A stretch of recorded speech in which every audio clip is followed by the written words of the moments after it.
Hey everyone, just wanted to log on here and talk to you about replacing the strings on your instrument. So some people may think so long as their strings aren't broken, they're able to play just fine.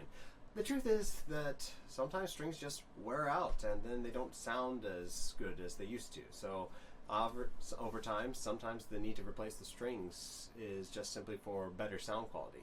My cello here is actually in need of some new strings now. I've been playing for these maybe about close to 2 years, and if I'm doing a lot of teaching on this instrument and performing for recitals, so these strings do get plenty of use and probably should have been replaced sooner than this 2 year point coming up. So today we're gonna replace all 4 strings on there, and I thought it'd be a good opportunity to not just show you how to replace the strings, but also to compare the sound. Okay, so we are all set up to replace the strings here. I got a camera up here so you can see a close-up of the process of installing the string up here at the peg, and we got down here so you can see what's got to happen down here, because you got to think of both ends of the cello. Now, before I replace the strings, one thing I just want to make sure I point out is that the brand of strings I have on the cello right now, they are the same brand of strings that I'm going to be replacing the cello with, or replacing the strings with. So I'll even include links to description of those strings in the video there, so you can, if you like these strings, if you want to try these strings, you can try them out yourself. All right, so let's see. So first, we're going to start with the A string and just uninstall that up here. So I'm just going to take the peg and just loosen it. And you hear some clicks and stuff. That's just the string losing its tension. Once it becomes all floppy like this, you can kind of just almost pull it out. Maybe just loosen a little bit more, and then yeah, there. We have the string all out. Now, one important thing at this point is we don't want to take all the strings off at once. We're just replacing one string at a time. So this was the A string. I'll set that aside. I can put that on one of my rental instruments and give the student a much higher quality string than they normally would get. Okay, so that was the A string. Now before we install the next string, some things we want to do to prepare for this new string. Both the grooves here at the bridge and up here on the nut, let's move this up a little bit, yeah, up here on the nut, we want to just lubricate that a little bit so that the strings can slide more easily. So that's all you need is just a pencil, just a little graphite for the pencil. I'm putting a mark on this groove down here on the bridge for the A string, and then up here I'm going to just put a little mark inside for that there. Sorry for the wobbly camera. Okay, I'll try not to bump it so much. Okay, there. That's all we do for that, and we're going to do that for each string. And let's see here. So these are the replacement strings I got for the for the A and D. This is the Larsen brand here. So Larsen soloist specifically. So I'm just going to pull out the A string one. Here we go.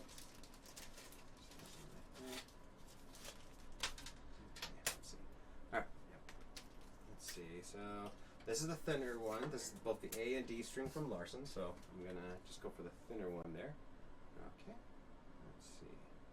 All right, now, so which end do we put on first? Because obviously we got to hook this down here. The thing is, there's a lot of slack here, so it's not real. It's going to fall out if we just put that in there and then try the lines up. So what I prefer to do is wind this end up in here first. So let's see. And you know, something else you may want to do at this point is perhaps maybe the pegs need a little lubrication. This one's sliding just fine, so I don't think I see the need to put any on there. If I did need to lubricate it, what I would use is what we call peg compound. I'll just go ahead and just show you that here. And there we are. It's just this little tube right here. It's kind of almost looks like a brown lipstick. It even rolls up and down like that, and you just rub it onto the peg.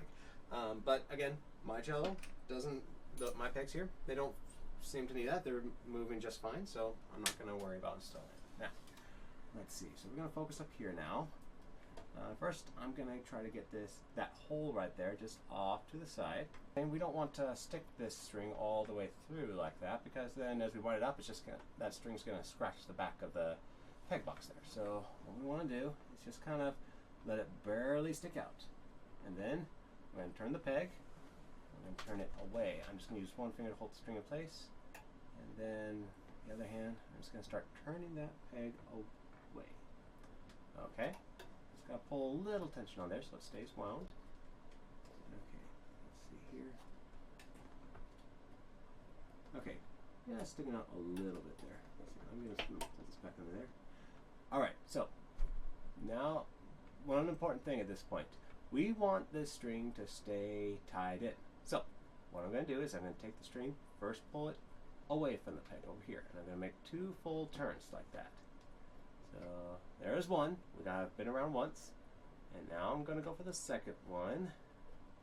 And let's see, a little hard to see from this angle.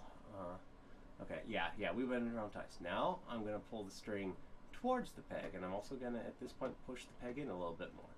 Okay, so now the string has completely wrapped around itself. It's like we tied a knot with the string. You know, it's going to hold itself in by its own tension. And now I'm just going to try to keep this as tightly as possible, close to each other. Okay? Yeah, I'm also pushing the peg in as far as it can go. Okay? Now, notice that little green line?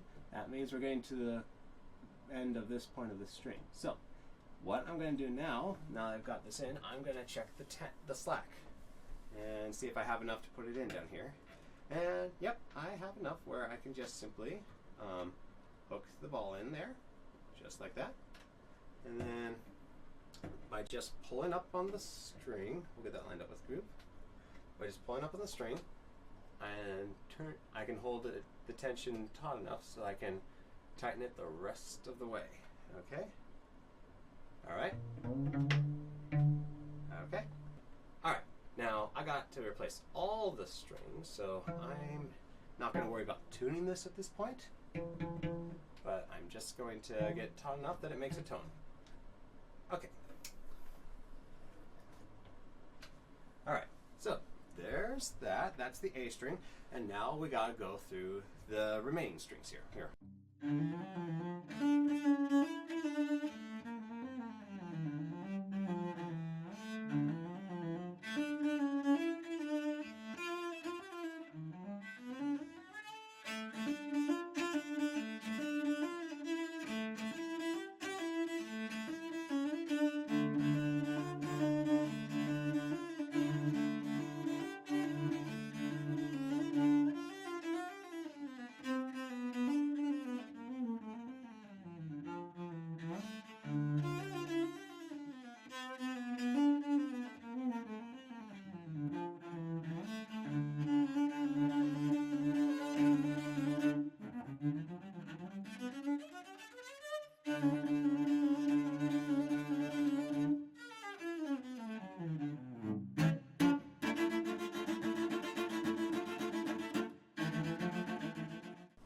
Alright, all 4 new strings are on, it's all tuned up, and I gotta say from the tuning process alone, I can already tell there's a huge difference in the sound of this cello.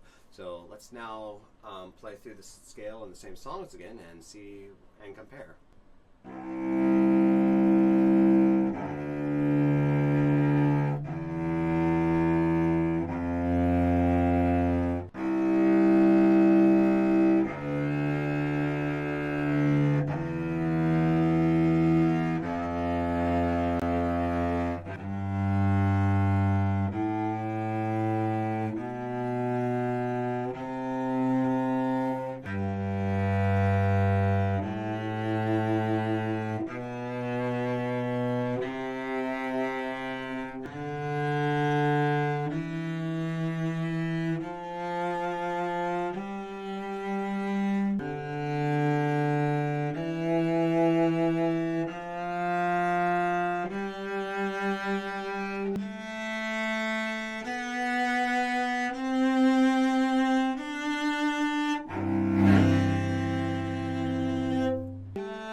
sound on the cello here. It's definitely all the tones coming out even stronger. So anytime the tone can come out stronger with less work on my part, that's always a plus. So let's have you compare the sounds of the new strings and let me know what you think in the comments below.